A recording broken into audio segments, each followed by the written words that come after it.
So we will wait for 2-3 more minutes and then we'll start. Am I audible? Hello, am I audible?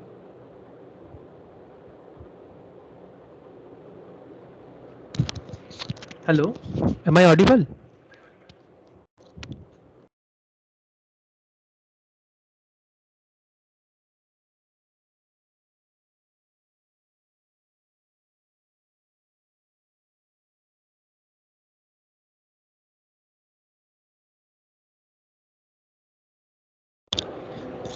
Hello, am I audible?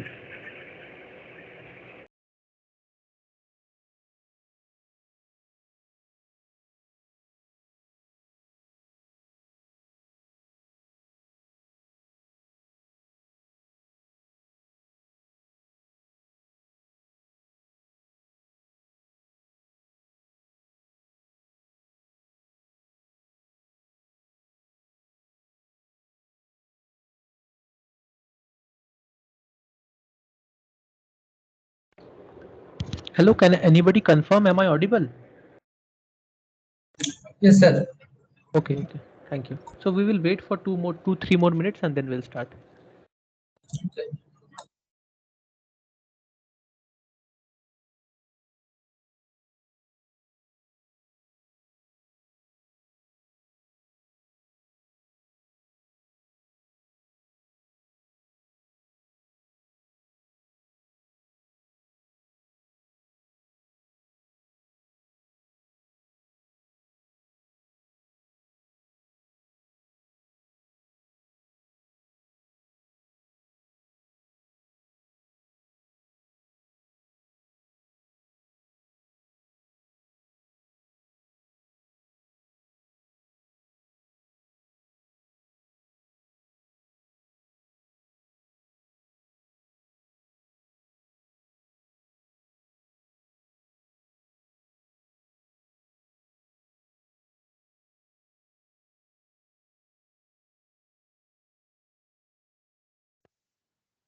So hello everyone. I welcome you all to this course. So I was asking you all that have you gone through the course recording if you haven't attended the previous lecture? Because it is important. It is important you have an idea about the previous classes before we proceed to the next class.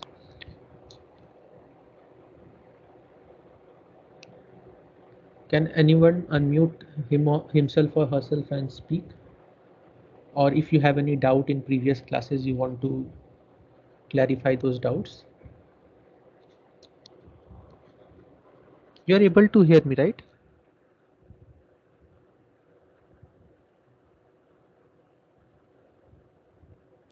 Yeah, we can hear you.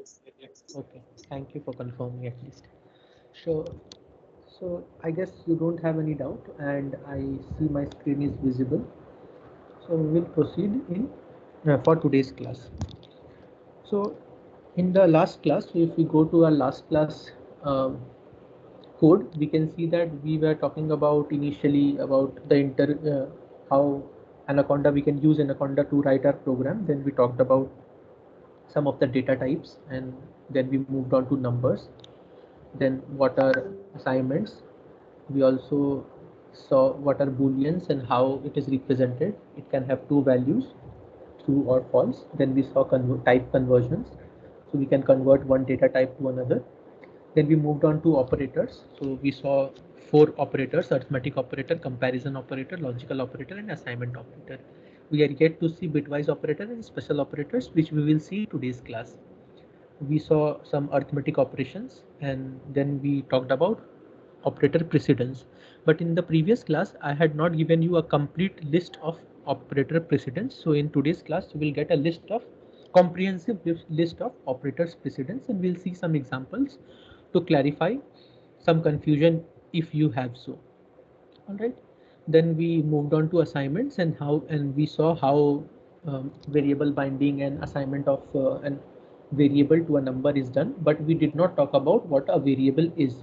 So in today's class, we will see what is a variable and some rules of naming a variable and so on. So we'll see the details in today's class. We also talked about the difference between programming and mathematics, and we saw variable binding, right? So we saw this using the PPT, where we had a diagram where it showed how when we reassign a number to a variable, what is happening in the background in Python memory. All right. Then we saw comparison operators. We can compare two variables using this operator. It can be either int, float, or string. So we have not seen string yet in our series of lectures. Today we will be introduced to strings, and we will see how comparison operator is being used when we say that we are comparing strings. All right. I mean when the operands are strings. So these are operators, and in which the operation is being done is called the operand. So when the operands are string, then how comparison is being done. We also saw logical operations, so and or not.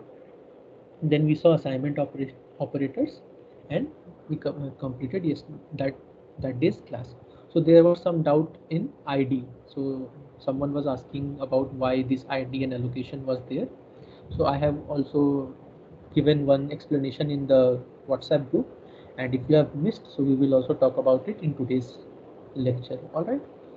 So before proceeding to today's lecture, I will request you to actually open this Jupyter notebook if you have installed, and program along with me. Otherwise, it will be difficult for you to follow. So please open Jupyter notebook. It may take some time to open, and in that way you can ask me question whenever you are stuck with something. All right. So you can do along with me. So I request you to do the same. And please feel free to unmute yourself at any time and ask questions. So in today's lecture, we will talk about some of the things which we hadn't talked about in previous class regarding operators, and we will move on to strings. So this is the roadmap of today's lecture, and we will move in the tomorrow's lecture to control flows. So what are control flows we will see, and it will actually comprise of if statement and for loops and while loops. So loops and conditionals, and after that you will be given your first assignment. So that will be enough for you to complete your assignment, and then we will move on to functions. All right. So let's proceed. So first we will talk about operators. So in operators, we saw that we have seen four kind of operators, but we did not see bitwise operators. So these are some bitwise operators: and operator, not operator, or operator. This is XOR operator. This is not operator. This is bitwise left shift and bitwise right shift. So this is little bit different from what we have seen in the operators. And the reason I did not cover this in the previous class, because this is not very important for beginners. So if you are just starting off, you will use very few of these operators in your day-to-day life. Maybe when you become experienced in programming, then you may require these operators to use in your code to make a better program. All right. So we will see what a bitwise operator is. So let's move on.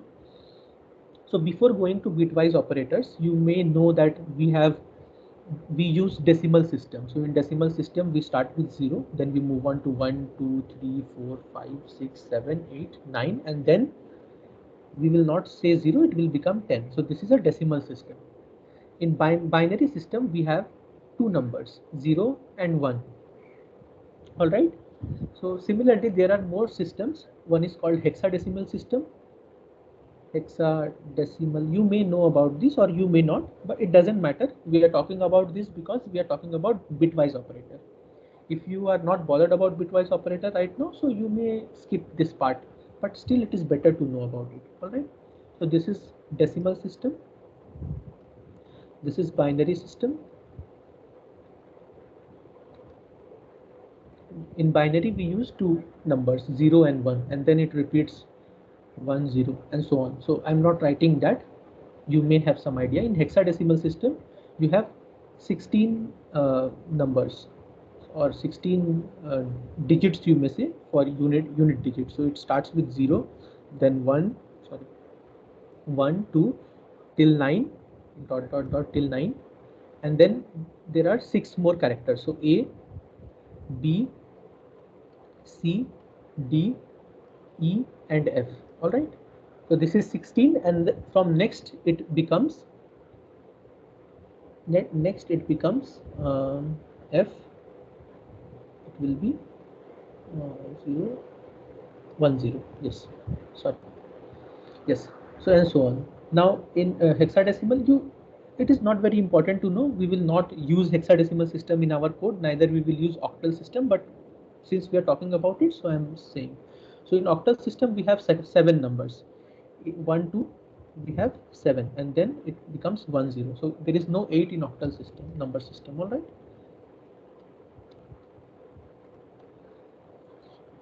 All right. So this is a markdown cell. Now we will see how a number is converted to a binary number. So suppose you have number 2 and you want, so this is in decimal system and you want to convert it to binary system. So there is a function in Python which converts a binary number to a decimal number to binary number, that is known as bin. See, I have written binary uses this function, so bin. So when you execute this, you will see you get 0b 1 0. So this 0b is actually saying it is a binary number. When you have 0x, then it is a hexadecimal number. When you have 0o, then it is an octal number. So you need not know about this. I'm just explaining to you how you can convert a decimal number to a binary number. All right. So this is a binary number. Similarly, you can also convert a maybe if you want to have hexadecimal number of 17. So what is the hexadecimal number of 17? You can write hex 17 and you will get 0x11 and so on. All right. Now let's see what is bitwise operator. So you see, when I go back to this slide, you can see we have bitwise AND, bitwise OR, bitwise XOR, bitwise NOT, bitwise left shift and bitwise right shift. All right. So you may ask, we already have operators, and if you go to the previous class, you will see that we have talked about these operators when we were talking about logical operators. Is it? Yes, when we are talking about logical operators, we had AND operator, OR operator, NOT operator. So this was comparing between two booleans. So if this is a boolean, so it will be either true or false. This will be either true and false, and this AND will perform a logical operation between two boolean expressions. So it can be a boolean expression and it can also be a boolean expression. All right. But what in bitwise operator is bitwise operator do is, so it converts, or it always happens in binary numbers. So suppose I have two binary numbers. It is, so first I have to write 0b. So always binary number starts with 0b. So suppose this is the binary number A and we have a binary number 0b and it is 1100. So you can so you can always check what this number is. You can convert int this number, you will see what this number is. You see this is 10, and again if you check about regarding this, then you can again see int this and it will be 12. So I have written, actually this is A is 10, B is 12 in binary code. All right, and I have a variable C which is A bitwise and B. So what this AND does is, it does AND operation, or it does the same, this AND logical AND operation bitwise. So each bit will be AND. So this 0 and this 0. So 0 and 0. So last 0. So units placed 0 and units placed 0. So 0 0 it will be 0. All right. So if we write, so the units place will be 0. All right. So 1 and 0. Then this will also be 0 because 1 and 0. So 1 is true and 0 is false in programming. So it will be 0. Similarly, 0 and 1 it will be 0, and 1 and 1 it will be 1. All right. So you can see this in the truth table. It will be easy. TRUTH truth table. So if you go to truth table and when you come here, so you can see for AND it is, if it is 0 0 it will be 0, 0 1 0, 1 0 0 and 1 1 it will be 1. So this should be the answer. 0B. This should be the answer for this. So when you add these two numbers, not add, when you perform binary bitwise AND operation to A and B, you will get this number. So you can check it. Print C. Oh, sorry, it should be binary. So you should write binary.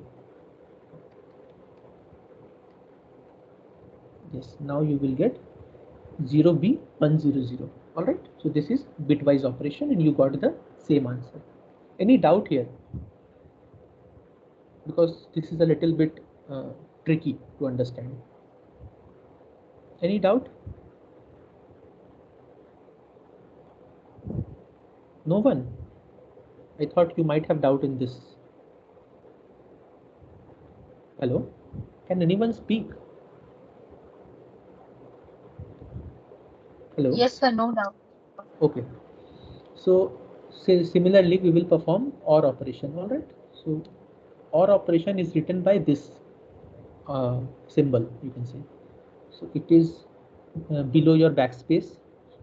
So you write this and you check. So this will not be the answer. So in OR it will be bitwise OR. So 0 OR is 0, 1 0 will be 1, 0 1 will be 1, and 1 1 will be 1.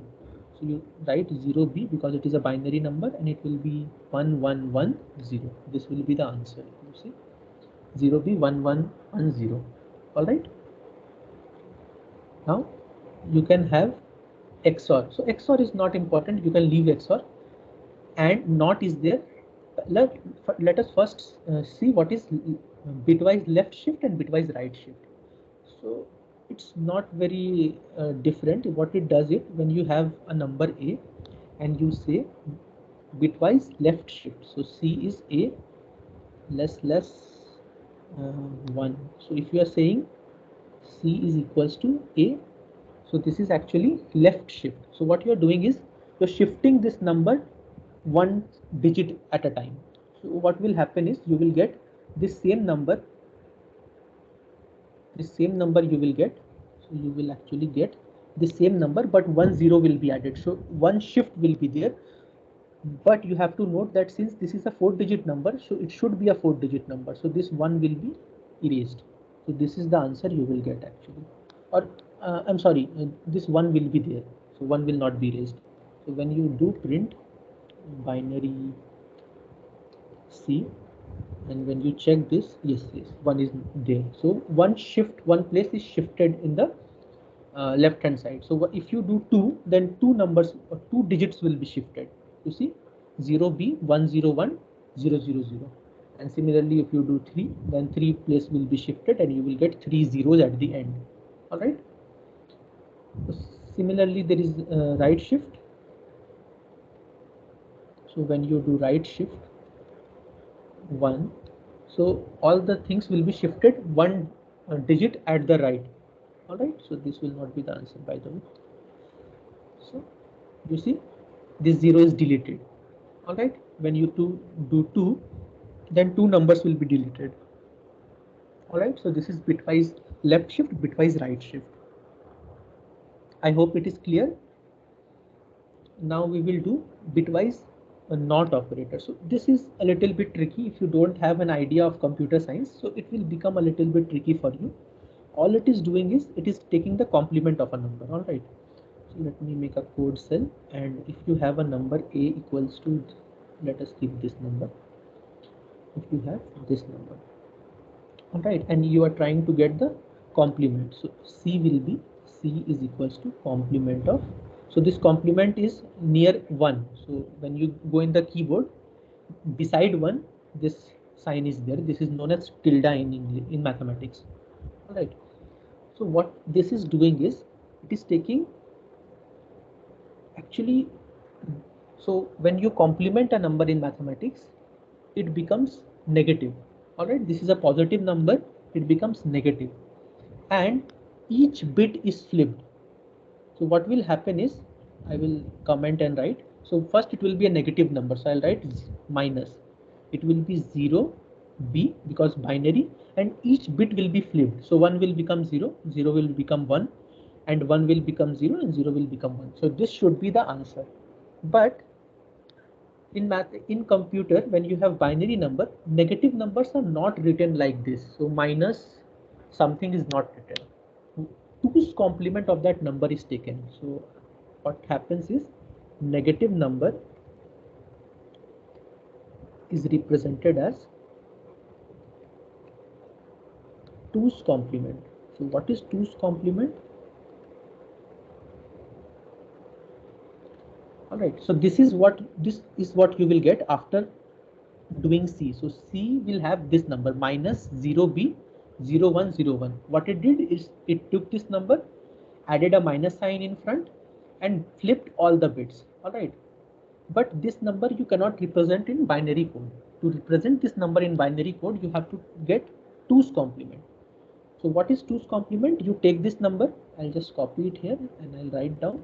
You take this number, take the complement of all the bits. All right, take the complement of all the bits. You write 0B and you take the complement. So 1010. Now you add 1 to this number. You add 1 to this number. 0001. All right. When you do this, then this will be 2's complement. So this is what we are doing, 2's complement. All right. So you just add, it will be 0B 1011. This will be the answer. So if you print C, if you're not understanding this part, you can absolutely leave this part. This is not important. All right. Okay. Oh, okay. So Python is giving actually negative number here. All right. Oh, actually this was negative number. So a negative sign will come. I'm sorry. So negative sign will come here. Yes. 2's complement, but negative number will come here. So this is what you will get. All right. I might have confused you, but you have to go and check what is 2's complement and then you will understand. All right. So this was all about bitwise operator, not super important. Just it was an operator. That's why we went there and saw. All right. Now next, what important thing comes. So this is operators precedence. You see, we have so many operators. When we go back in our previous lecture, we will see we have so many operators.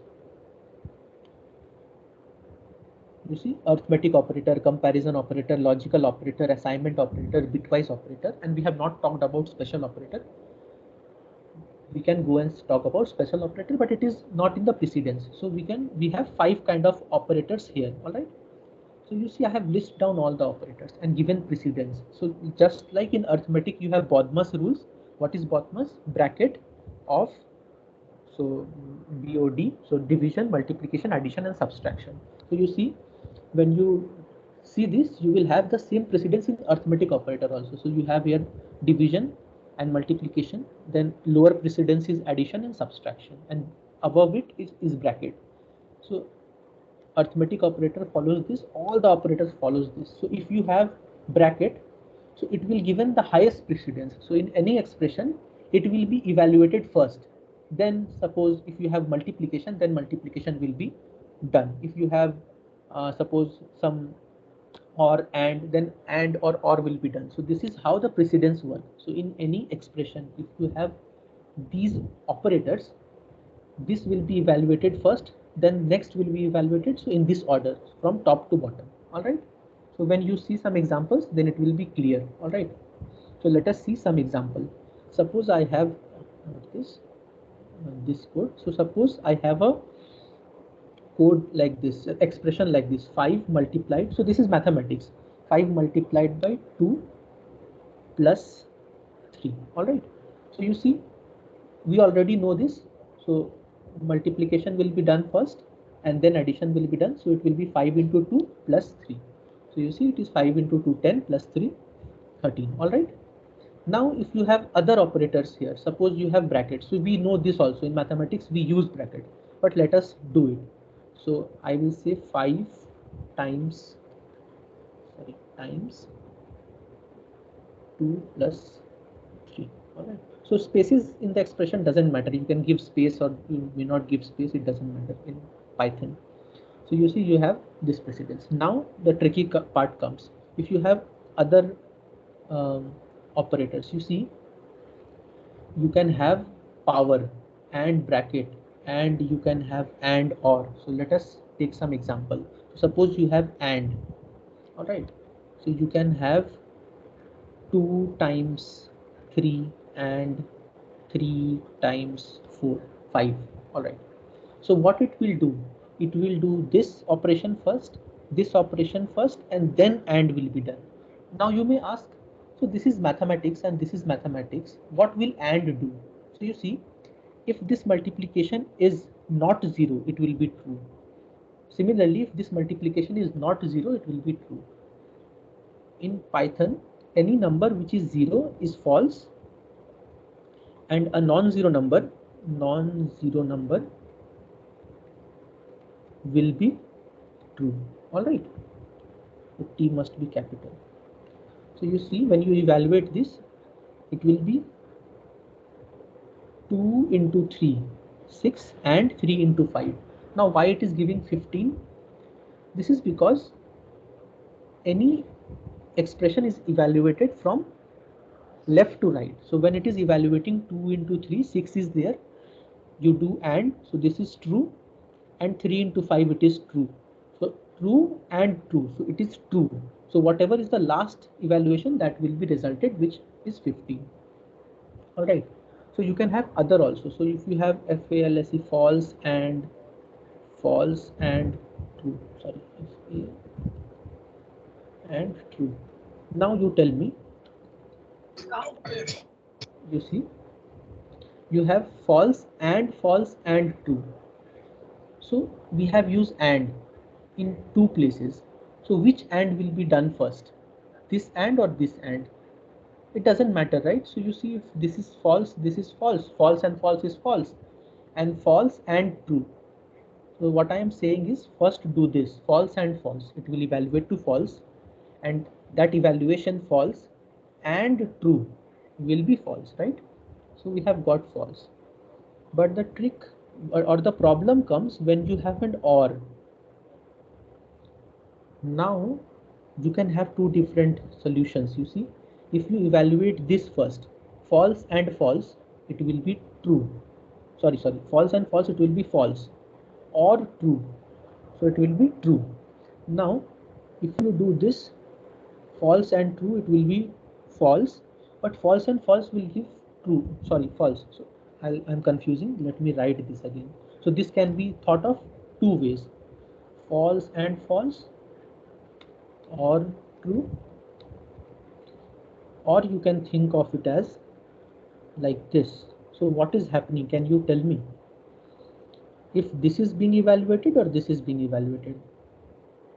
False and false, this will actually give you false. This will actually give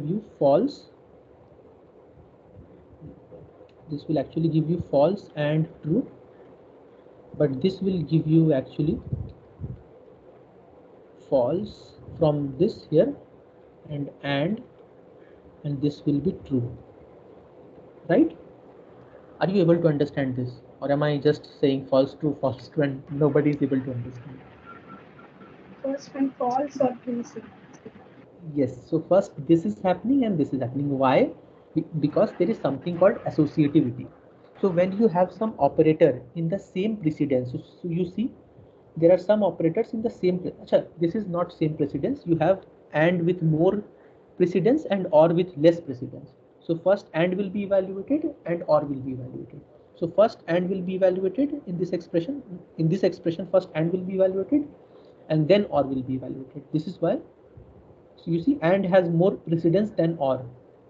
So first AND will be evaluated, so it will become false, and then false or true, it will give true. All right. Let me comment this.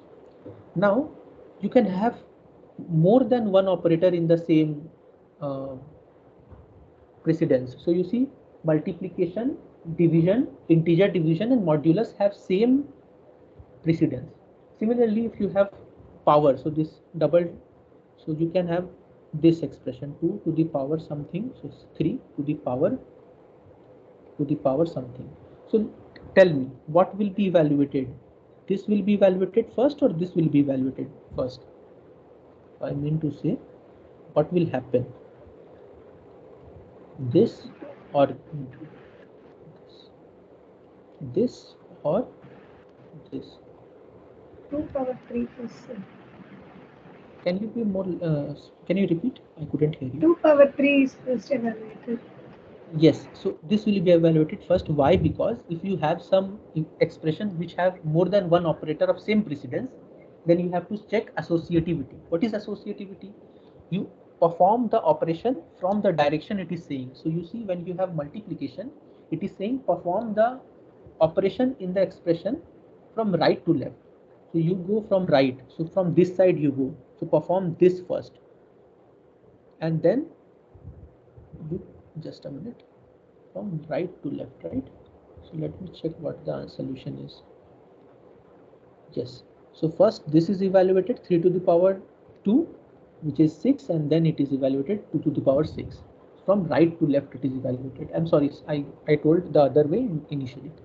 So when you have power, it is evaluated from right to left. If you have anything other than power, then it is evaluated left to right. So only for power you have to evaluate from right to left. Anything other than that you have to evaluate from left to right. So I'll give one more example and then you will understand better. All right. Suppose you have 5 double divide 2. So this is integer division. All right. So what will be evaluation of this? What will be the solution? Can anybody unmute themselves and speak? 5 integer division 2. It will be 2, right? We All get the right. course. It will be 2. Now you can have two expressions here. You can have 2 times 5 divided by 2, or you can have the other way. You can have 5 divided by 2 multiplied by 2. Now you see, you have multiplication and division in the same line. So this division is integer division. So you go back and you see it has the same precedence. So you don't know which to apply first, whether you should multiply first or do integer division, because the precedence of those two operators are same. So you have to check the associativity. What is the associativity?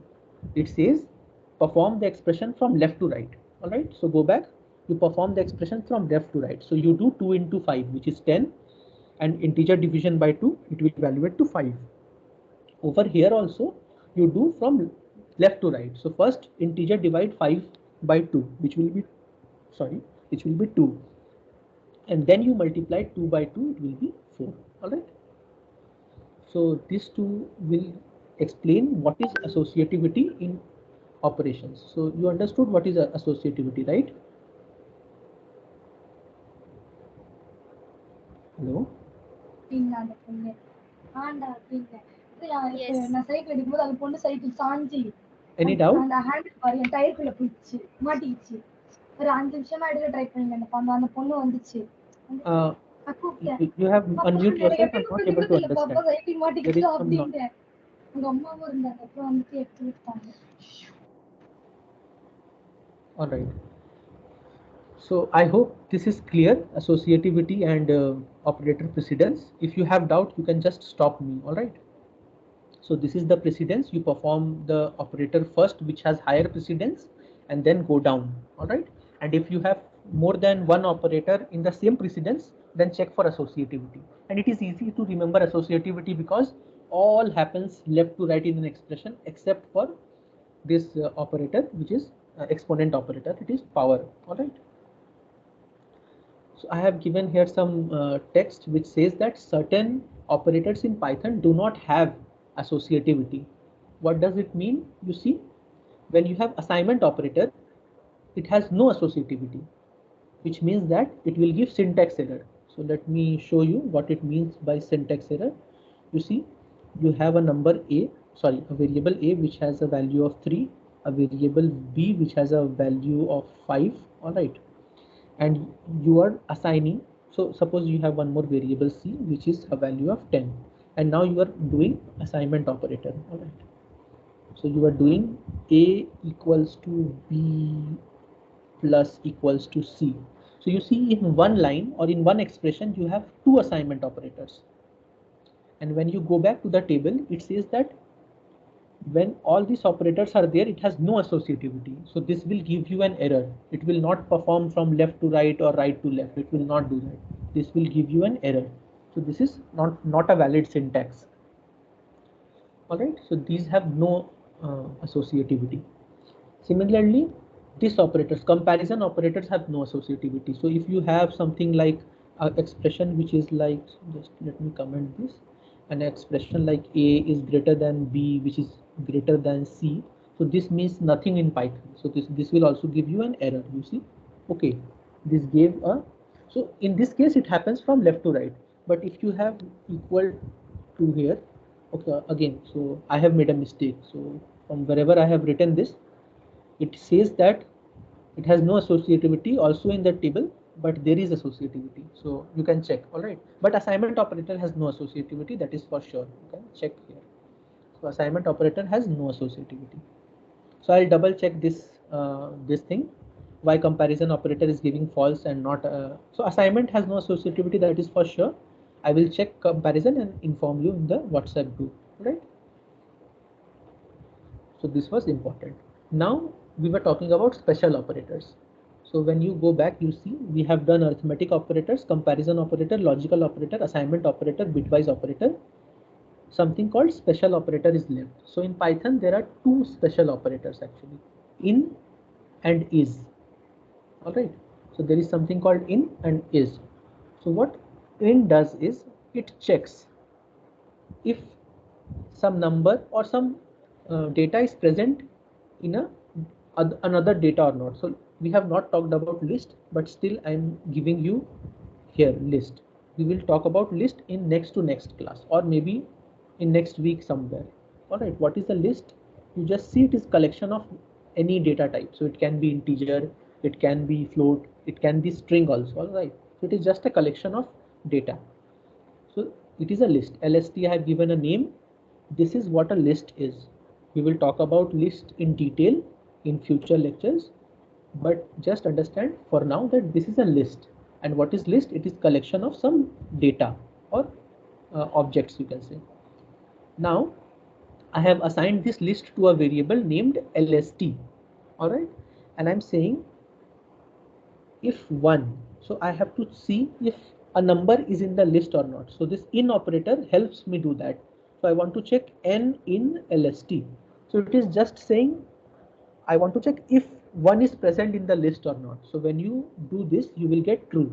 So 1 is actually there in this data or object, which is this, and you can always see yes, 1 is there. Similarly, you can check for 5. So 5 is also there. When you do, you get true. Now if you do 55, 55 is not there in this list. All right, so you will get a false. You see, false. So 55 is not there in this list. So, all right. Now there is something called not in. So it is similar to what in is, just in complement terms. So 55 not in LST. So when you do that, so it is just checking. So this is a logical operator and this is in. So two operators combined. So you can just say two operators combined. And when you check, it will say true. 55 is not in the list. So this is, you see, very good in Python. Python is just like English language. Whatever you say and whatever you write, it is very similar. All right. Now I have also not talked about another data type, which is dictionary. So in that also you can do this in. I have also not talked about string. So what is string? We will see in today's lecture. In string also you can do. So for one example, I can give you a string is. All right. So let me give a variable name, and the value of that variable is Shubham. So my name is Shubham, so I'm just writing Shubham. All right. So what is an integer? We will talk about in today's class. Just for this time being, just say that this a collection of characters, you can say, or this string is assigned to a variable called name, and I want to check if a in name. So I want to check if character a, so I have to give in brackets. So if character a is in this, not brackets, sorry, inverted commas, I by mistake told brackets, so inverted commas. So I have to check if a is in Shubham. All right, so it will give you true. You see, a is in Shubham. So in is this operator, which makes it simple to check if something is there in the list or any object or not. All right. So this is clear. Now we have another special operator which is identity operator, which is.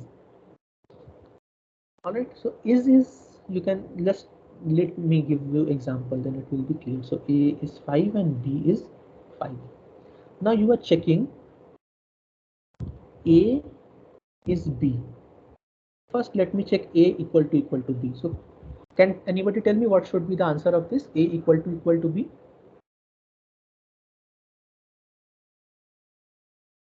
And anybody tell me what? Yes, yes, True. yes. I'm sorry I interrupted you. Yes.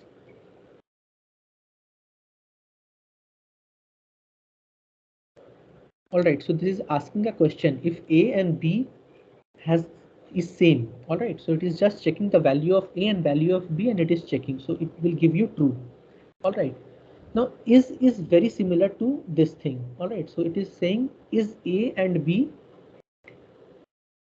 sharing the same location in memory. It is just checking that.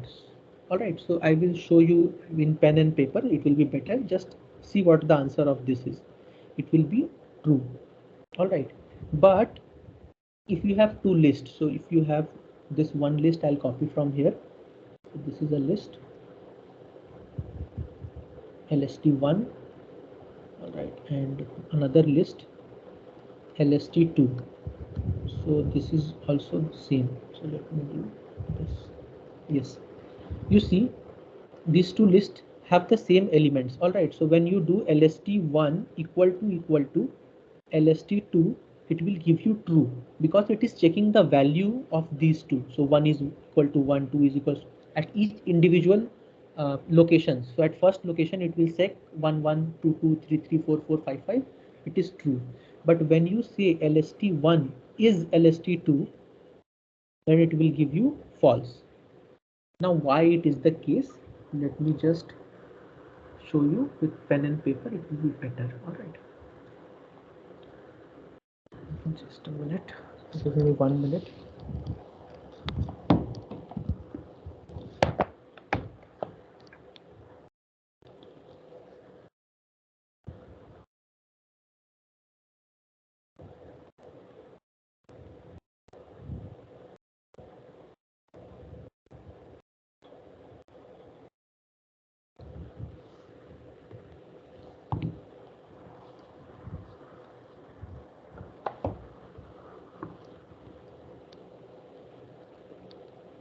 So are you able to see my screen? I hope you are able to see my screen. All right, so you see, if you have a list lst1, which is actually 1 comma 2 comma 3 comma 4 comma 5, and another list lst2, which is same as 1 comma 2 comma 3 comma 4 comma 5. So what is happening is you have 5 locations in memory. So it has 1 2 3 4 4 and 5, and you have two lists in memory.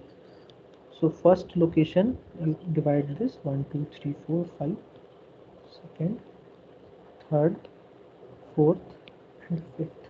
Similarly, it will have 5 locations, and this will be here 1 2 3 4 and 5. All right, now you have a name lst1, so this will point to this location, and lst2, it will point to this location. So you see, this is what we had talked about in our previous class when we were talking about variable binding. If you have seen my previous lecture, then you will be able to understand what this means. You have 5 memory locations. This location, so suppose this ID is something, ID is 147 something, some ID is there, and these have some ID, these have some ID, these have some ID, these have some ID. So these are memory locations, and you have two lists. List 1, so the name is not there, so this is the first list and this is the second list, and these numbers actually point to these locations. And similarly with this, so now when you are checking if lst1 is lst2, so it is checking the ID or ID of lst1, LST1, and it is checking ID of LST2, and it is checking if this ID is equals to this ID, which is not, because this is another identity in the memory and this is another identity in the memory. So this will have some other ID and this will have some other ID. All right, these two IDs will be different. I hope it is clear. I will move back to my laptop actually, so you can ask doubt now. Yes, I'm sorry, I couldn't hear you. Yes.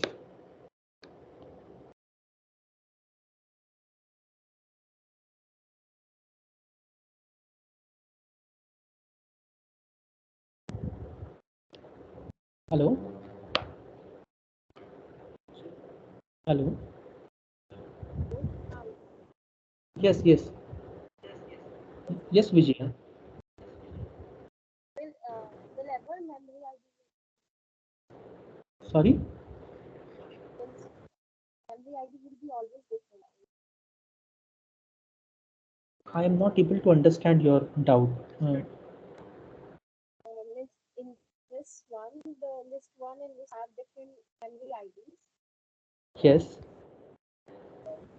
Since I'm saying will any scenario this memory IDs are same. You are not very clear. All right. So I will just explain one more time. So you see, when you create a variable in memory, so suppose you are saying a equals to 5 and b equals to 7. So memory location is being assigned to these values. So these are actually numbers.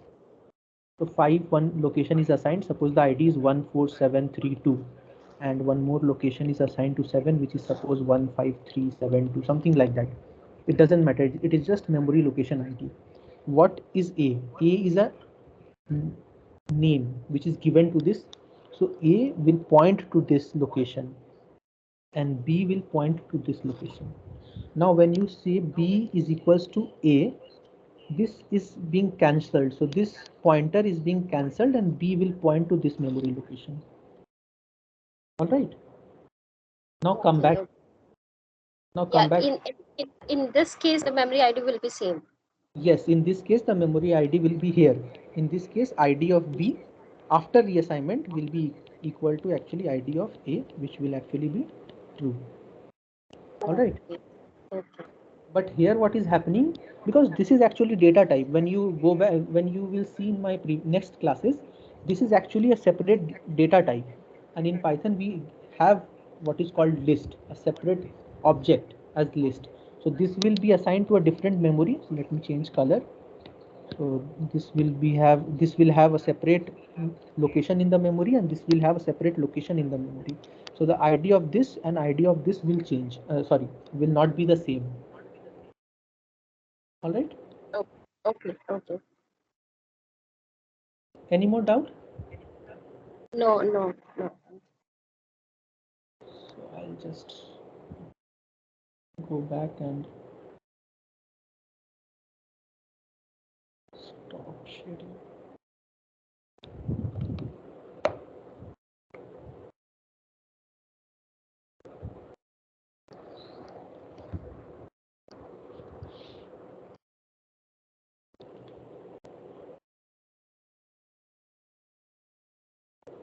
So I hope my screen is visible here. Now I can show you with an example. So let me go back. I have written few codes previous to this class, and when you go down and check this example, so let me paste it here.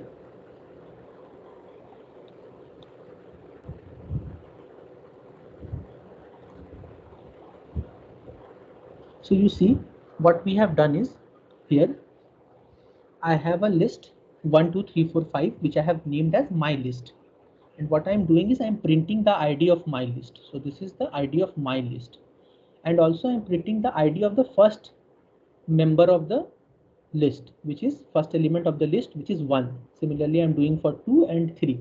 I'm not doing for others. Now for new list also I'm doing the same.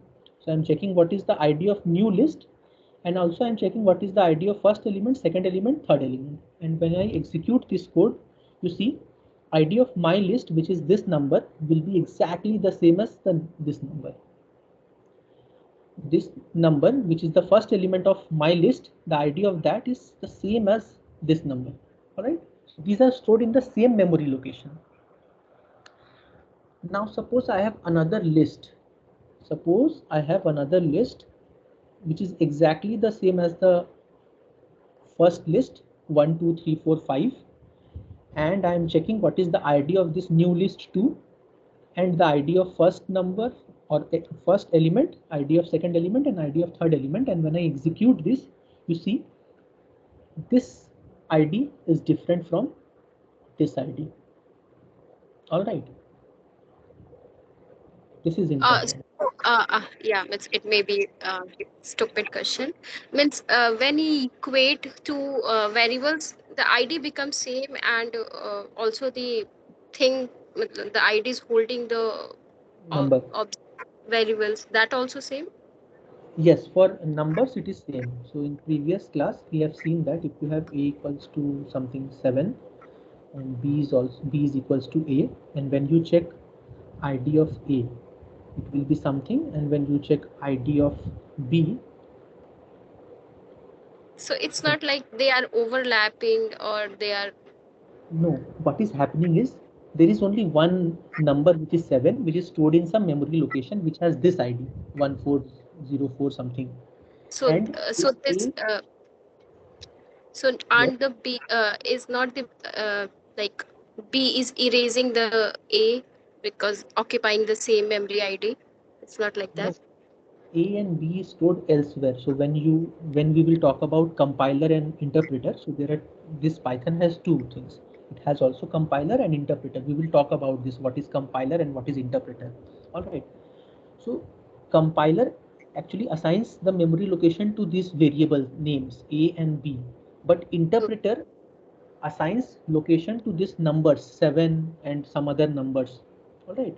So one is called stack memory and one is called heap memory. We will talk about this in later classes. So 7 is assigned in heap memory. All right. And that location is actually this. And this location 7 is stored, and B is also pointing to that location, and A is also pointing to that location. Okay. Okay. Now. You Yeah. can check here also. So you see the numbers are same. 1 and 1 is same. 2 and 2 is same. 3 and 3 is same. So you see the ID of 1 over here and ID of 1 over here is same. Similarly, ID of 2 over here and ID of 2 over here is same. Right? But the Right. list is different because the list is stored somewhere else. This my list is stored somewhere else. New list 2 is stored somewhere else. Okay. Yes. Yes. If you go back and see what I drawn in there, you will understand and have a parallel of what is happening here. Okay. Okay. Thank Okay, you. any more doubt? Any more doubt? So I have 15 participants in today's meeting. No questions? Sir, the value is same means it will refer to the same ID. Am I right? Yes, typically. So it will not happen always. When you have enough memory location, it can change, but typically the number, if they are same, it will point to the same memory. Yes, same ID, sorry. Okay. Thank you, sir. All right. Any more doubt? All right. So you can call me Shubham. It is not necessary to call me sir, but if you want, you can call me sir also. All right. So I have no issue in if you call me Shubham. Now, when we talk about keywords, so we have completed these operators. All right. These were all about operators. Why we talked about this? Because we were talking about is. All right. I have not talked about is here. No? Just 1 minute. I forgot. So when you see, you have these IDs same, my list and new list. Then when you check is, so when you write my list is new list, then it will give you true because the ID is same. So is actually checks if it is the same ID or not. So location is same or not. But when you do new list to new list 2 is my list, then it will be false because the memory ID is not same. All right. So this is what is. In that place, if you see double equal to, it will just check if the values are same or not. So double equal to will not go to memory. It will just check if the values are same or not. So you see the first value is 1, the second value is 2, 3, 4 and 5. So this will give you true. All right. So this is the difference between double equal to sign, or this is not a sign actually, this is the operator, equality operator, and is operator. All right. So this is important to understand. I hope I was clear. If not, please ask me. I will repeat again, twice, thrice, so many times if you want. Just be clear. All right. Any doubt? Sir, one more clarification. If we are using C language, we are declaring the variable. In that case, the ID will be different for different variables, right? Yes. But in Python, it is not so. Am I right? Actually, I am not very thorough with C language, but Python is more efficient in memory management. So I cannot answer that straight away. But in Python, this happens. That I can say for sure. Yeah, but in C, when it allocates memory separately for separate variable, though it has the same value or not. So in that case, what you say, I'll accept it. So Python is very good in memory efficient management. Yes. I am not very efficient in, so I don't know C a lot. So maybe you can answer that better. Yeah, okay, sir, it's right only. Because there we will be, when we try to print the address of the variable, we'll be getting different address, though the value is same. Okay. Thank you, ma'am. Thank you, sir. So you can have, we have talked about operators. Now we will move on to variables and naming conventions. All right. So before that, there are some keywords in Python. We have already used a lot of keywords in Python till now. This ID is a keyword, print is a keyword, is a keyword. Moreover here, in is a keyword. What is in? In is a keyword. So these are keywords in Python, and you cannot use those keywords to name a variable. All right. Moreover, keywords are case sensitive. So if you are saying ID, you cannot write capital ID. This is not same as small I and small d. All right. So keywords are case sensitive. Moreover, you cannot use these names for functions, variables, and otherwise. All right. So you cannot use those. So if you want to check what are the keywords in Python, you have to import a library. So you can import, sorry, not library here, it is a module. Import keyword and then print keywords, sorry, keyword dot kwlist. Now when you execute this, you will see these are the all the keywords present in Python. So you cannot use import or global, from, etc. in Python to assign some value to it. All right. Moreover, you can see how many actually how many keywords are there. There's a function called len, which tells the length of a data type. So it can either be list. So see, how will you know it is a list? You see, these values are there in a bracket. So this is box bracket, square bracket. So whenever any data is in square bracket, it is a list. All right. So when you check this keyword kw list and take the length, you will get maybe 31, I guess 35 keywords are there in Python. All right. So this is about keywords. You cannot use this as names of variable functions, etc. Now identifiers. Identifiers are name given to functions, variables, etc. So when I said a equals to 7, b equals to a, or my list is equals to this, these are identifiers. All right. So identifiers can be a combination of letters, lowercase or uppercase, or digits or underscores. All right. An identifier cannot start with a digit. So you cannot say @4 equals to 3. So you are saying that @4 is the name of a variable which is equals to 3, or my name. So you're saying my name is a variable name which is been assigned 3. This will give you an error because identifier cannot start with a digit or a special character. It must start with a alphabet. All right. So if you do this, then it will give you no error. It can be combination of letters. So afterwards you can give some numbers, so 0, 3, something like that. So this is fine. It will not give you an error. All right. It can be digits and it can even be underscores. So see, I have written my underscore name. It is better to read. All right. Now keywords cannot be used as identifiers. I have already told you. So suppose I have I have a keyword as pass. You go back, you see, I have a keyword of pass. So you cannot use pass as variable name. Pass is equals to 4. This will also give you an error because you cannot use keywords as name of a variable which are identifiers. All right. This will not work. I hope it is clear. Now I have already talked to you, we cannot use special symbols in our identifier, so you cannot use it anywhere. So if I say my name, so in between I'm saying exclamation mark, my underscore exclamation mark name is equals to 4. So this will also not work. So you cannot use special symbols in your name, in your identifier. Okay.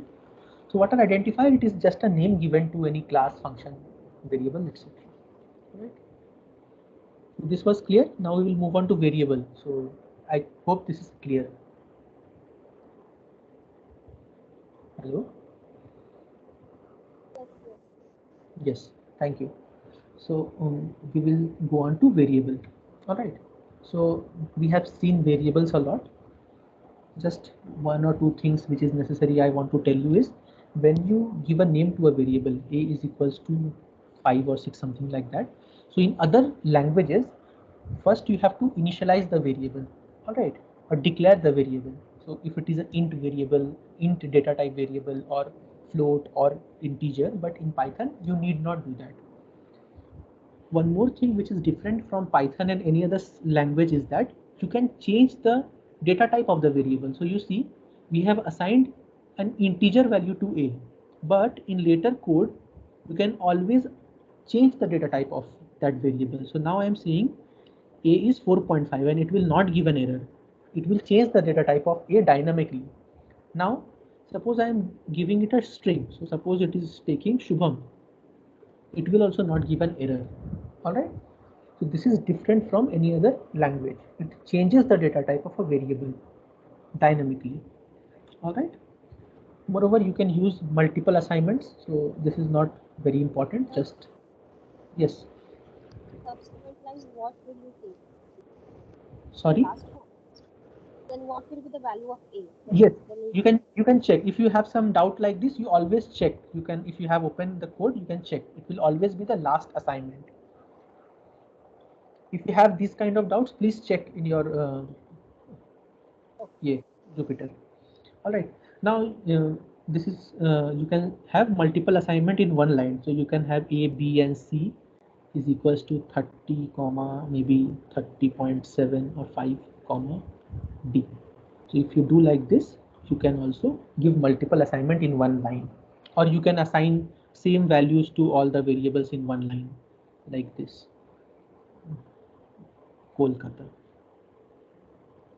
So you see, this also works. And the last assignment will be the value of the variable. If you check, is what I have written, KOL.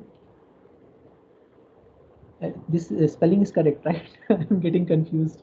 Just let me check. Kolkata. No, KOL, KAT. Yeah. My God. All right. So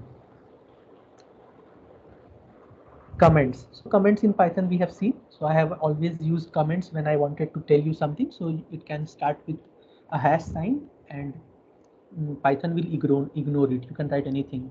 You can always write keyword also. It will not be taken as in the execution. It will just be ignored. All right. So single line comment can be written as a hash sign. Multiple line comments can be written in two ways. You can either use hash sign commenting in the first line and also in the second line, again commenting. All right. So you see, you can write like this, or you can do is you can give 3 inverted commas. Double inverted commas or single inverted commas, it doesn't matter. You can do it in 3 inverted commas. So you can say this is a multi-line comment. So you see, this is, but you can see one thing here. We will talk about this again when we are talking about string. You see, this is a string with slash n here. These are special characters in string, which actually means enter. All right. And why it is giving an output? Because we are peeping in the last line. We have talked about this. So if you have something over here, it will not give an output. So it will just see the last line of the code. So it is not giving an output. All right. It is not printing in this, in the window. It is just peeping in the last line of the code. That's why it was giving an output. All right. Python indentation, Python statement. So let me take a break of maybe, so we can join at 7:11.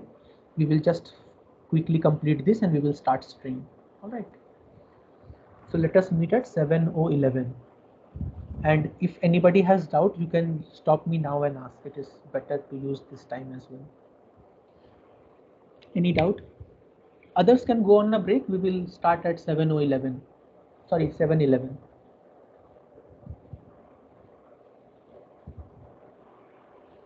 Any doubt?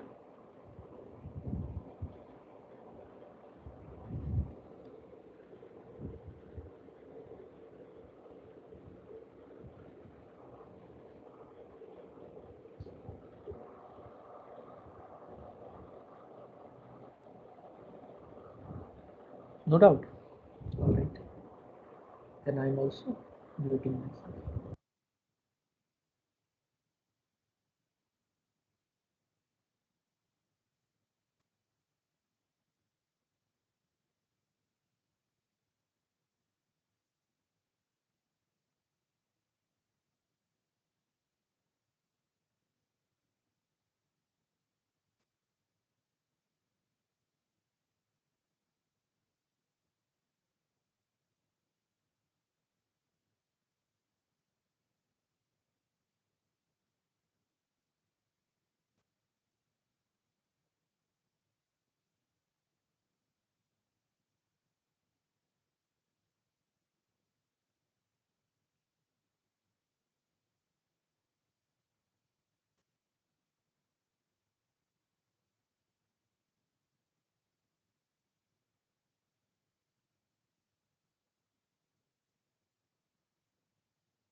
Hello. So I hope everybody is back.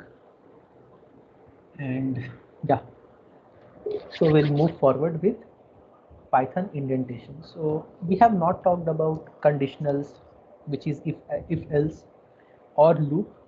But if you have any idea, then you know, then in like languages in C++, Java, etc., when you write, then you have to give curly braces. So whenever you write a piece of code, so you have to write inside a curly braces. But what Python does is it makes it compulsory to indent. So if you write a program in Java, you need not indent. So what is indentation? Just let me write a if statement. So if A is greater than B, suppose I am giving a statement, and let me define A and B first. A is 5 and B is 10. Now it is checking if A is greater than B. So we have not talked about if statement. So just bear with me. All right. You see, when I pressed enter, there is an indentation. And what it says is do something. So like print print A. Yes, no, A, let it be A. All right. And if you write else, then print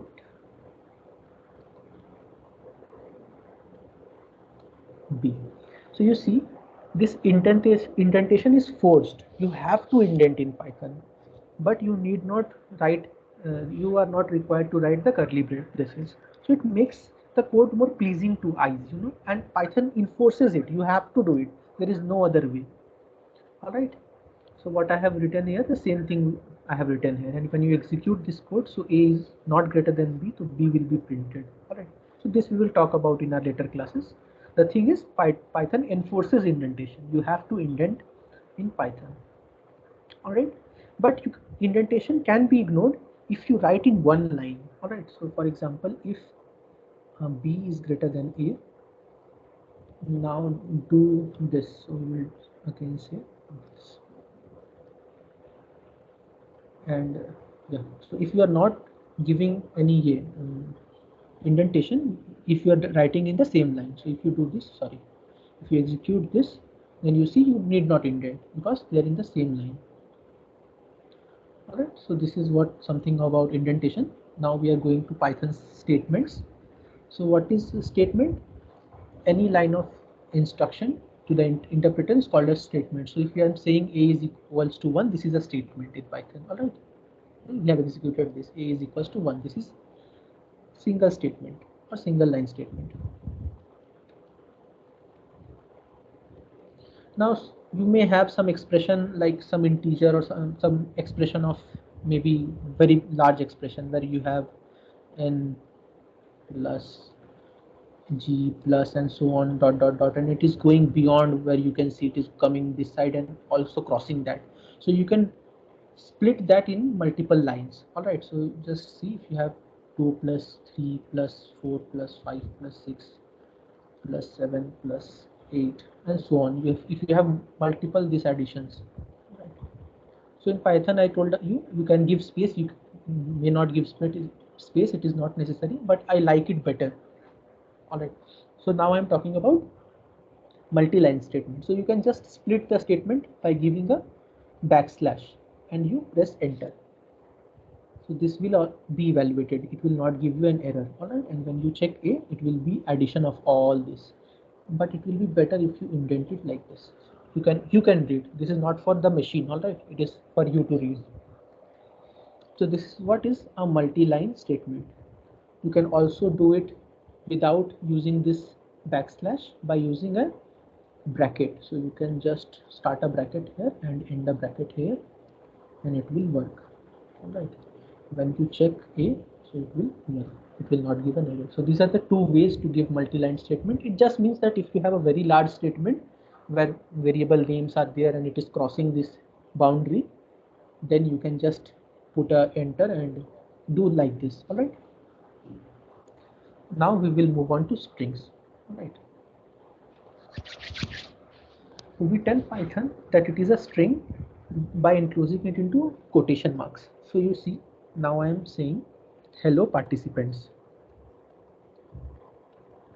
All right, so this is a string, but Not yet. You have to enclose these characters or a collection of characters by either single inverted commas or by double inverted commas. So it can be either of those. It is not necessary that string should be in double inverted commas. In other languages like Java, string is always enclosed in double inverted commas, if I am not wrong. All right. But in Python, it doesn't matter. You can enclose a string in single inverted commas or a double inverted commas or a single inverted commas. Both will work. All right. So if you print, just let me show you. It is better that way. If you print this line, and let me split this here and print this line, you see both will give you the same answer. You see, hello participants. All right. Now you may ask question, why both are necessary? It may happen that just use single inverted commas. Why Python has given us the choice of using both commas? You see, suppose you have a statement like this: string can't be mutated. So we have not talked about mutation. Can't be mutated. All right. Now you see, what if you enclose this in single inverted commas, it will not be correct. It will give an error. Why is this so? Can anybody unmute himself or herself and tell me what is the error in this line?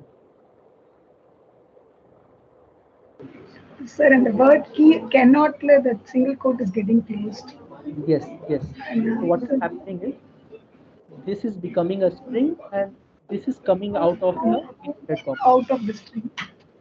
To overcome this, Python has given us an option to use either double inverted commas or single inverted commas, but you have to make sure that you are consistent.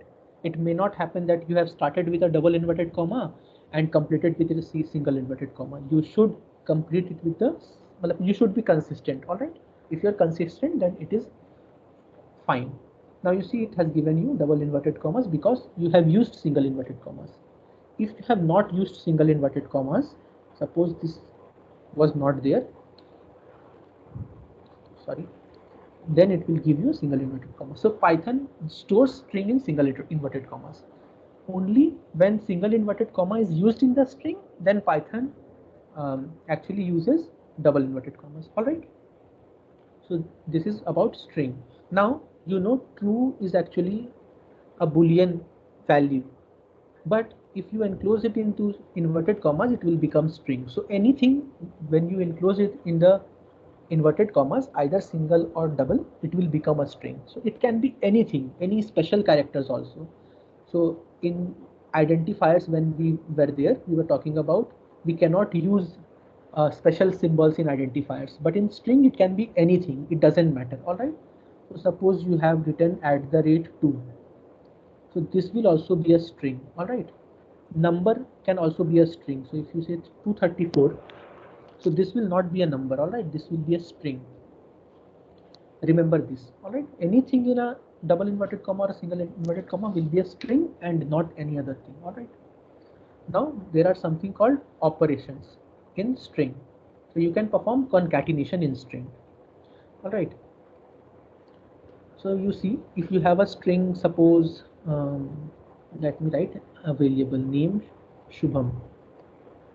All right. So first name, let me write it at first name Shubham, and second last name Keshri. All right, and you want to concatenate these two string.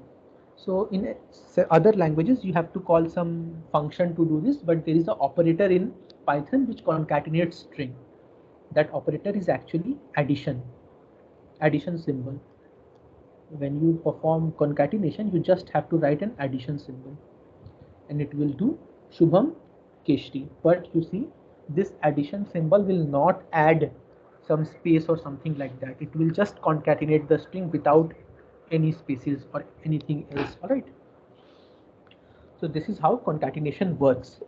You can also do like this, Shubham Keshri or something Python. So you are just doing this. So this will also work. So let me write this in a separate line for simplicity. Right. So you see Shubham Keshri Python. So you can concatenate strings like this. All right. Now you can play with this. It is A plus B will also be concatenated. All right. So this is A, B. These are not variables. These are string. All right. So this is one string A, B. You can assign it to other variables. C is equals to A plus B. And when you print C, when you actually print C, then you will get AB. Right? So what are you doing? You are taking one string A, another string B, and you are concatenating it. A plus B. Now what it is doing is this assignment operator works from right to left. We have talked about this earlier. So first concatenation is happening and then it is assigned to C. Now C has the value of AB. All right. Now there is one more operation you can do in string, which is called string repetition. Now this is something interesting actually. So if you write hello, and if you have a operator which is asterisk, so in mathematics it is used in for multiplication, and you say a string asterisk 2. So does anybody know what will happen? So you can execute and always check, but if you want to quiz yourself, hello asterisk 2, what will happen? Hello will be printed twice. Yes, it will be repeated twice. Hello, hello. And you also note that there is no space or anything in between. It is just hello, hello. So it is not hello, hello. Actually, HELLO, HELLO. Actually, string is a collection of characters. All right. So you shouldn't say hello, hello. Maybe in technical terms, it is just HELLO, HELLO. All right. So these are a collection of characters. Now you can do this with assignment also. So if you say x is equals to hello, and now you perform this, sorry, I'll need a cell below it, and I'm saying x times 3. Now this will also work, hello, hello, hello. All right. Now we can go to comparison operators. So, and one more thing, we will come back to this multiplication and this addition, I mean concatenation and this repetition a little bit later when we are talking about input and output. Before that, let us see what is comparison operator in string. So what it does is it actually compares strings alphabetically. So you will have greater than equal to or less than equals to. So if you have two names, suppose J and Raja. So you see alphabetically J will come first, then Raja. All right. So the answer will be false. J is actually smaller than, so in technical terms it is not smaller, but I'm saying loosely. So this string is actually not greater than this string, because alphabetically this comes lower than this. All right. Similarly, you can have a less than equals to sign and it will be true, obviously. Sorry. Is it true? All right. So for here it is lexicographically. This is the technical term used in programming. All right. So you can have other comparison of operators also. Equality. So you can have J equal to J. So you will check this as true. Now you must remember that it is case sensitive. Strings are actually case sensitive. So this J is not equals to this J. All right. You see, it is false because this J and this J, you have a capital J and a small j, and those two are not same. Now what will happen if you compare these two with a greater than equal to or a less than equal to sign? What will happen now? You see, we don't know actually. So what will be more alphabetically, because one is capital J and other is small j. So for that I have written Python compares their Unicode. So what is Unicode, and that will involve more computer science. So if you are not there, just check what is happening, because you may not use this comparison operator a lot in Python when it is coming to strings. All right, because there are other functions better than just this operators.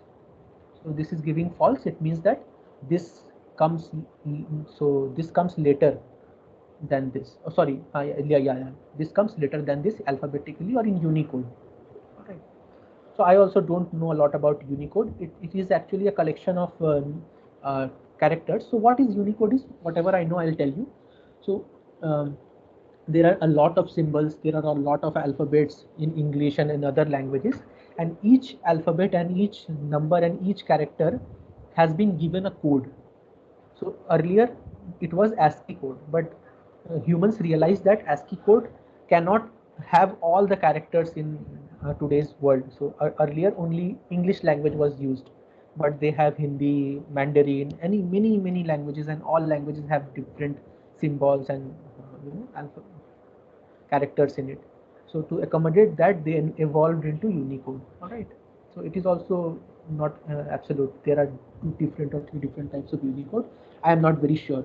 I'm not the correct person to ask this. But yeah, this is what Unicode is. It is a collection of, or mapping. So if J is there, what should be the Unicode of that number? Small j is there, what should be the Unicode of that number, and so on. All right. Yeah. So we will talk about inputs and outputs. And moreover, you can also check not equal to. All right. So if you have not equal to, then also it will work. And this not will be exclamation mark. It is not equals to. All right. So you can always see how not equals to is represented. You go here and see. Yeah, here exclamation equal to. This is not equals to. All right. Now we will talk about inputs and outputs. So before going inputs and outputs, any doubt? No, sir. So we have a lot of things in string actually. I don't know if I'll be able to complete it today or not. All right. So for input, we already know. So first I have written output. So let me talk about output first. Yeah. So in output, we have already know that we can print anything in the screen. All right.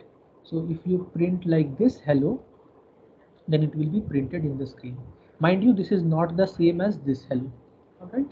Because this is just a peep inside the value of the last line. But this is actually printing in the output window. All right. So this is how we output something in Python. Now this print statement have some features inside it. Let me show you. If we have a variable a equals to 1, suppose we have a variable a equals to 1 and I want to print the value of a is, and I say comma a. Now you see this comma inside print statement, what it will do, you see what it is doing first. First of all, this comma is giving a space here, and anything inside the print statement which is a variable, the value of that variable will be taken and it will be given in the output. All right. So the comma is actually concatenating. It is not concatenation because a is not a string. It is joining, you can say, this string and whatever this variable is, it is joining it with one space. All right. Now you can also have a string. So if I say name, so I have already assigned name, no? And name is Shubham. So if I say print my name is comma name, then you can get my name is Shubham. So this name value is Shubham. So it is being taken here, and actually this comma is giving a space over here. All right, and moreover it is also joining. So actually this is not what is happening inside the hood. I am just simplifying it. These are arguments. So when we talk about functions, you will see that print is actually a function, and this is the first argument and this is the second argument, and these arguments are passed to the function print. And when it is passed to the function print, it will check what is the type of these arguments, and it will then perform some operations and give you the output. So I'm just simply oversimplifying when I am saying comma is joining. It is not doing that. All right. I'm just trying to make you explain. All right, so print is a function. When we go to function, you will see, and these are arguments of that function. This is an argument, this is an argument. What is an argument? In our first class, we have talked about input and output. So these are some kind of input to the function. So this is the first input to the function. This is the second input to the function. All right. Now, you see, we have passed two arguments to the function. Sorry, we have passed two arguments. This is the first argument, my name is, and name is the second argument. But if you write plus, you see what is happening inside. You see, name is a string. It is not integer or any other data type. It is string. So first this thing will happen. Concatenation will happen. My name is Shubham. This will happen together. First it will happen. When this happens, then this will be given as input to print. My name is Shubham will be given as input to the string. So only one input to print is being given in this statement. Only one input. But in this case, two, let me call it arguments or inputs, doesn't matter. But over here, two inputs are being given to string function actually. All right.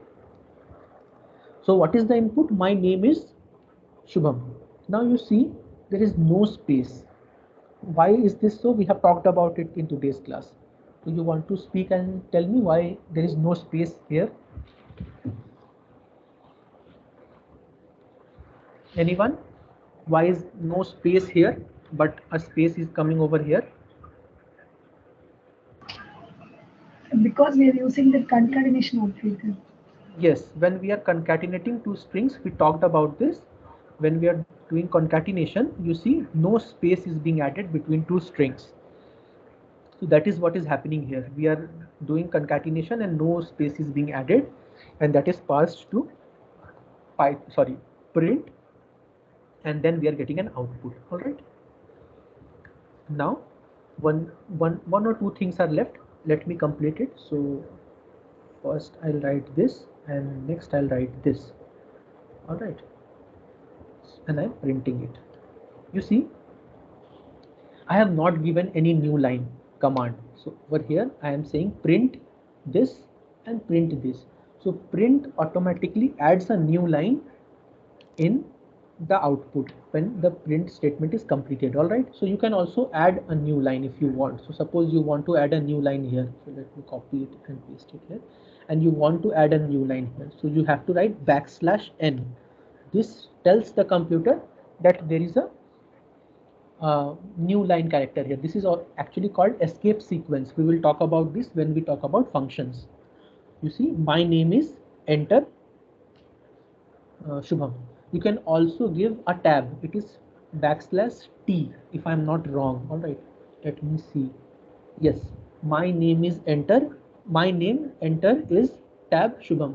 All right. So these are escape sequence or escape characters.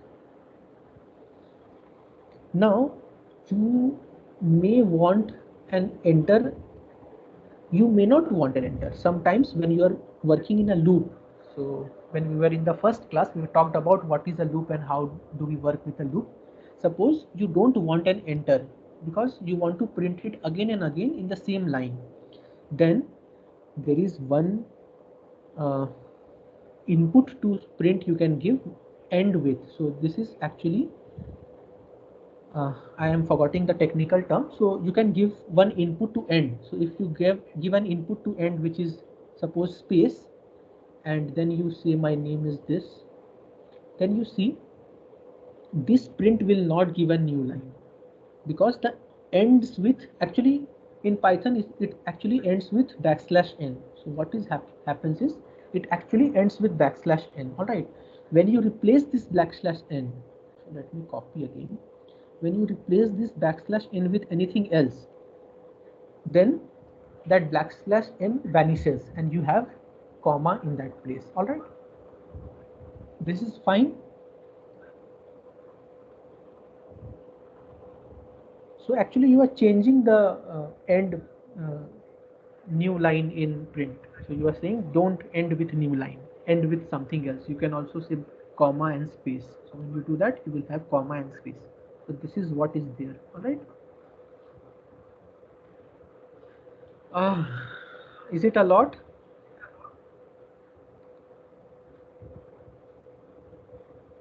Shall I proceed or shall I stop?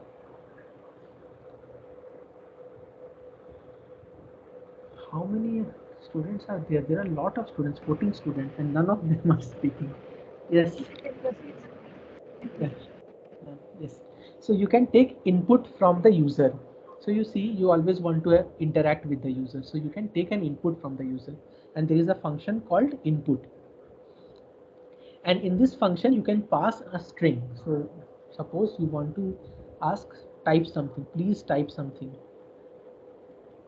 Please type something. So you are saying the user to type something, and you want to take it in some variable. So what this input will do is, it will actually ask the user to write something, and what it will, so this input function will actually print this in the console. Print, please type something, let me do it. You see, it is saying please type something, and it is wanting some input from the user.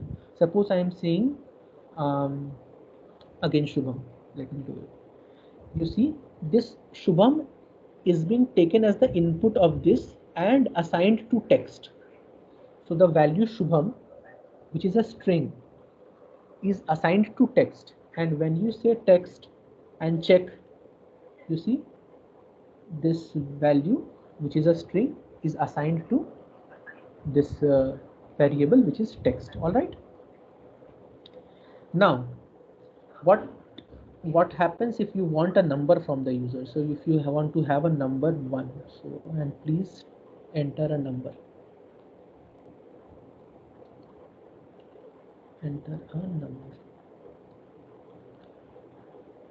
In this case, when I execute this command and it is asking for a number, and giving it 20. Now can you tell me what will be the type of this number? Will it be an integer or a float or a string?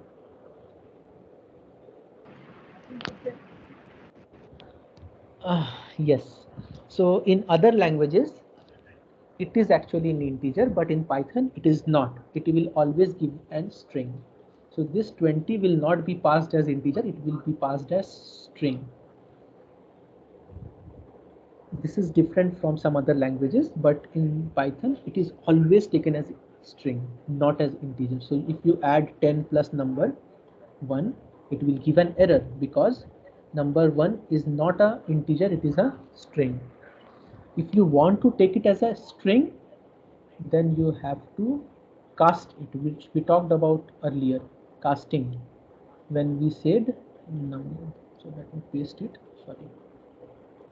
And you have to cast it to integer, and then it will work. All right. So if you execute this command, it will ask for a number. I am giving 20, and when you execute this, then it will work. 10 plus number, it is 30. Clear? Doubt? Any doubt? All right. Yes, this is all for input, I guess. You can also do this in printing. I can, one more thing I can say. So over here, what it was doing is, we were getting my name is Shubham. So you can also have multiplication operator here, and when you do this, you will get my name is Shubham. All right. Similarly, in this also you will get my name is Shubham here, because name is a string, and what this operator is doing is multiplication, just repeating that string. So Shubham is being passed to print function as a second argument. All right, so we are getting Shubham. All right, so this is it. Now we will talk about output formatting. Now you see over here, let me take this. Yeah, this one. Now you see, I wanted to write a number as here. So 1 is an integer, and I wanted to get 1 over here. All right, I can also do this. It will not make sense, but still, let me do this. All right. So you see, this will give an error. Why? Because what you are doing is, you are giving a string, then an integer, then a string, then an integer. This will not work. You can overcome this by two ways. How you can do it? Suppose you are taking this, so let me comment this, because after you execute it may not, shouldn't give you an error. All right, so you see, either you make this an string, so use this function str and make this a string and use the concatenation operator.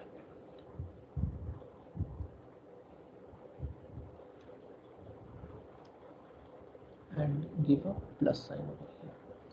So you can work around this way. So you should give some space because this is a workaround. So did you get what was the issue over here? Then only you will understand what am I doing. So what is the issue here? If you don't understand, then you will not understand what am I doing over here and subsequent codes. I want to give input in between the strings over here also, over here also. Initially in this code, this variable was only at the end, so we could do it. But what if you want a variable in between? Yes, any doubt? What if you want a variable in between? So this is not giving, this is not working. This is giving syntax error. And this is a workaround. You see, you are converting the integer to string and something like that. You don't want to do it in code. You want it to be making sense. This is just a workaround, you know. So there is something called formatting in print statement. That helps to do this. Sorry. I'm sorry. Yeah. Suppose you have a number a is equals to 10 and b equals to 20. All right. And you want to say the value of a is something, and then you want to say, so you have to write something here. So I'm giving a curly braces for the time being, and the value full stop, and the value of b is this. All right, so if you want to do like this,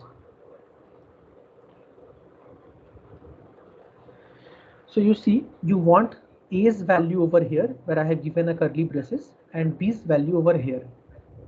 So you could do this with this you know this workaround. So suppose you wanted to do this with a workaround. All right, so let me execute this and I'll get some code here.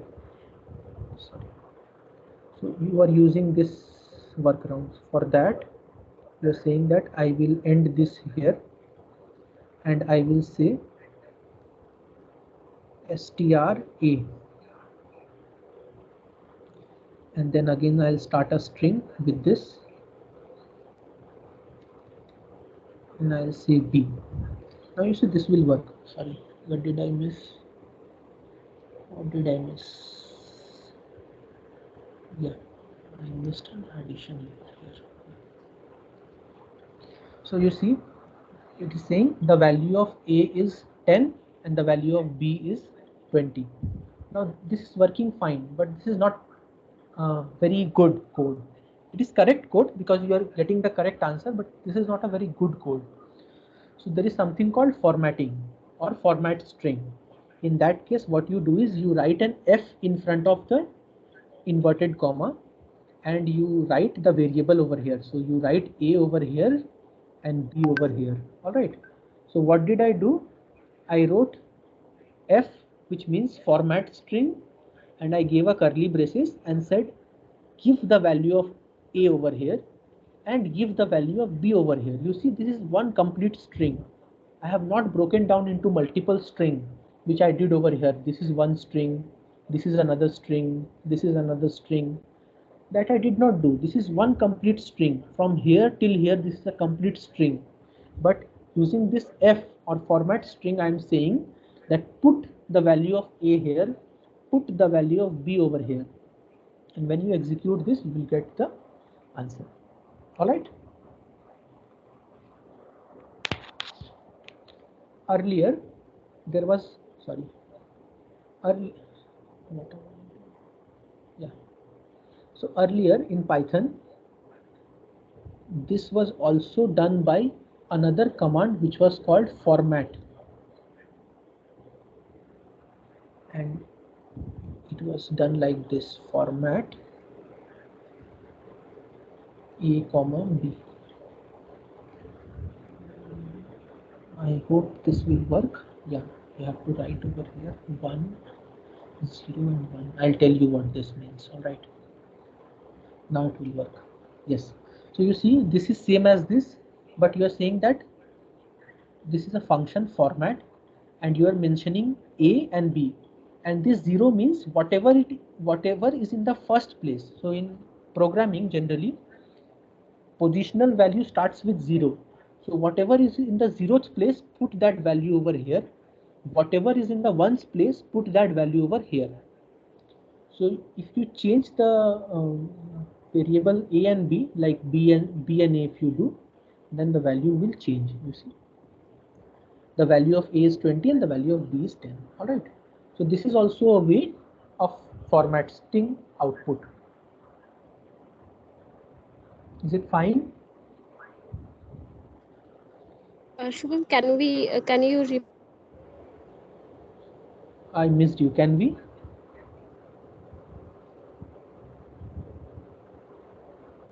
I Sorry. could not with the in output it's the same. So what advantage we got with using F? Sorry, I could not understand, Vijay. Could you repeat? Yeah, means in line 147 and 149. Yes, 147 and 149, we are getting the same output. But you see, we are actually getting a workaround. You are saying that convert A to a string, but A is actually an integer. It is not a string. And again, over here also you can do. So over here also you can do plus strb. You are just telling, you are giving more, you are giving more work to the computer. You are saying just first convert A to string, then convert B also to string, then do these many concatenations and then pass it to print. You're giving more load to the machine. But over here it is not so. You don't have to convert A to string and B to string. You just say put the value of A over here, put the value of B over here. That is making simple, right? Yes. And same can be done in line 150 in like using format. Yes. This F actually in earlier versions of Python, format dot format was being used, but now it has simplified by using F string. It is now known as F string. It is not known as formatting. I guess in Okay. other languages also, in C++ or Java, I don't remember, this F string is used. I don't remember exactly. If anybody here knows, then they can tell. F string is used in other languages. I don't remember which language. C language it is used. C languages it is, yes. So it is used in other language, but earlier Python did not use F string. It uses dot format earlier. All right. Okay. So any doubt? How many participants are there? Yes, 14. So any more doubt?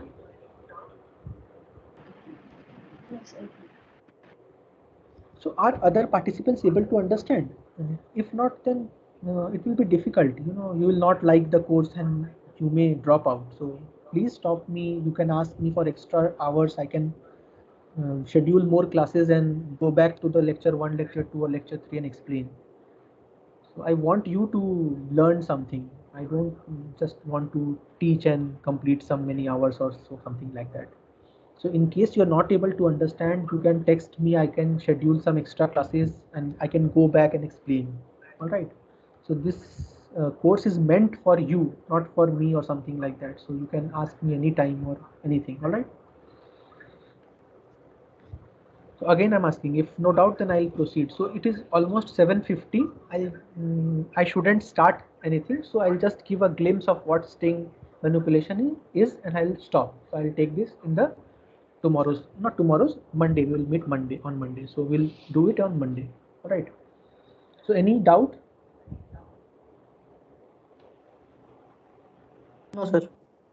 All right. So you see, we have talked about what string is. Yes, we have talked about it. We have talked about some operators in string. We have talked about input and output. All right.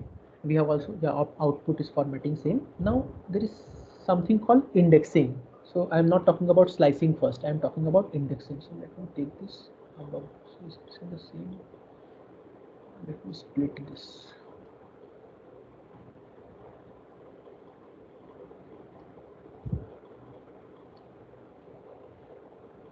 Just 1 minute, right? Yeah, and I'll make one code block below. Yeah, so first I will talk about string indexing, then we will go to string slicing. All right. So you see, when you write a string, Shubham, what is a string? String is actually a collection of characters. So these are actually characters: S, H, U, B, H, A, M. These are all characters. All right. Now, each character in a string has a position, so it is in a location, so not a memory location. I'm not talking about memory location. So suppose you have assigned this to name and you want to know what is in the first position of this string, what is in the second position of this string. So these are positions in this string. So these positions are actually called index. All right. So this name, it has 7 characters, 1 2 3 4 5 6 7 characters in it. All right. So if we have talked about this length function, so you can check what is the length of this string. It is 7. All right. Now what indexing is actually, it gives a number or index to each of these characters. So S will be assigned 0, H will be assigned 1, U2, B3, H4, A5 and M6. All right, so it starts with 0 and ends wherever it ends, that is up to the string's length. All right. So if you want to grab the first character, so you will have to say box bracket. So this is not a list. All right. So you are saying for name indexed at 0, what is the value? It is S. The character S comes. Similarly, if you want the last character, so we saw it is 6. So you can get M. Now what happens if you go out of range? So if you say you are checking 10, so it will give you an error. It will say string index out of range. So there is no character in the position 10. All right. So this is what indexing is. There is a lot more things to talk about in indexing and slicing. For today, I will end the class, and with this slicing indexing, and we'll see if we talked about functions or not. So I will see whether I should talk about functions of string here, or should I talk about function of string after we have talked about functions. I will check and I will tell you. But in tomorrow's class, we will surely complete string indexing and slicing, and then we will move on to uh, conditionals. Not conditionals, actually it will be control flows, and in control flows we will have conditionals and loops. We will see in tomorrow's class what are those, and after that you can program. So after that you will have enough to write programs. All right. Any doubt? We have done a lot of code today, so it was 100 and how much, 56. Yeah. Any doubt? So don't leave yet. I have to take the attendance. Before that, any doubt?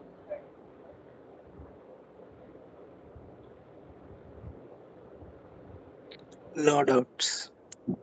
No doubts. Okay. Just 1 minute.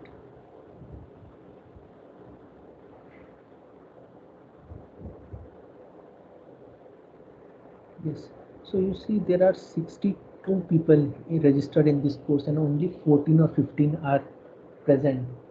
So in the first class 12 are present and in the second class 14 are present. All right. So I have here till serial number 38. So if you see your name, please tell me your number. I'll just mark you present. So I can see Dr. A. Kalyavani. 38. 38. So serial number 3. Just 1 minute. Yes. 27. Sir, number 3.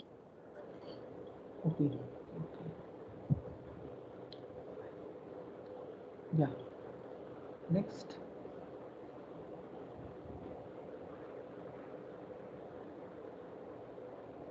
Here, I see Vijaya is present.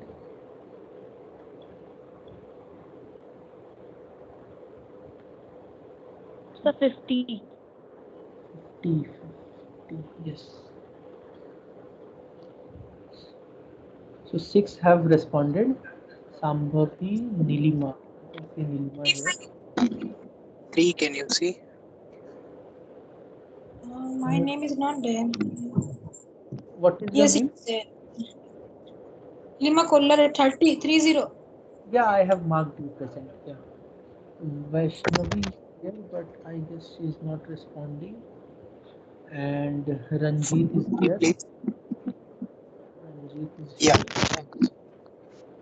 Ashok Vardhan. Yes, he is here. 53. Yes. Indu Mati is here. Yes, he is here. And 26. 26. So 12 attendance I have got.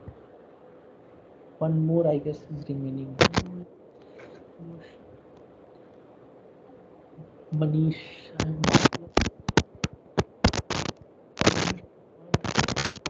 Okay, all right. If you are not responding, then I cannot do anything. Shubham Sharma is here, I guess.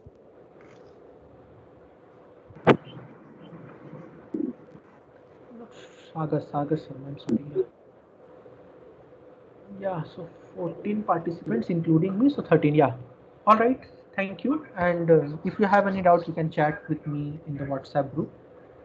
And on Monday, we will meet 6 p.m. All right. I guess the timing is okay for everyone. Yes, it is okay. Thank you. Yes, sir. Thank you.